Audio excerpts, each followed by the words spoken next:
Kama ikitokea makamu wa rais amejiuzuru, kama Daktari Nchimbi alivyopania kujiuzuru, basi nafasi yake husaliwa wazi kulingana na Katiba ya Jamhuri ya Muungano wa Tanzania, ibara ya 50 kifungu cha pili cha.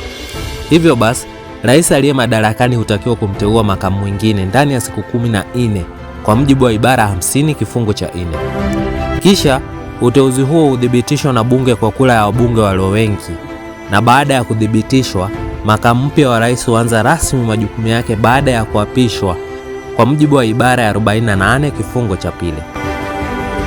Licha ya hayo, katiba imeweka wazi kwamba makamu wa rais lazima atoke upande tofauti wa muungano na ule anaotoka rais wa wakati husika.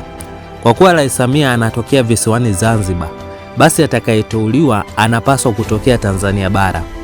Hata hivyo, kisheria na kikatiba, uamuzi wa nani atachukua nafasi ya Dr. Nchimbi uko mikononi mwa Rais Samia Suluhu Hassan, ambapo kwa mujibu wa ibara ya 47 kifungu cha 4 ya Katiba ya Jamhuri ya Muungano wa Tanzania, kiti cha makamu wa rais kikiwa wazi, rais anayo mamlaka ya kumteua mtu yeyote anayekidhi vigezo vya kushika nafasi hiyo.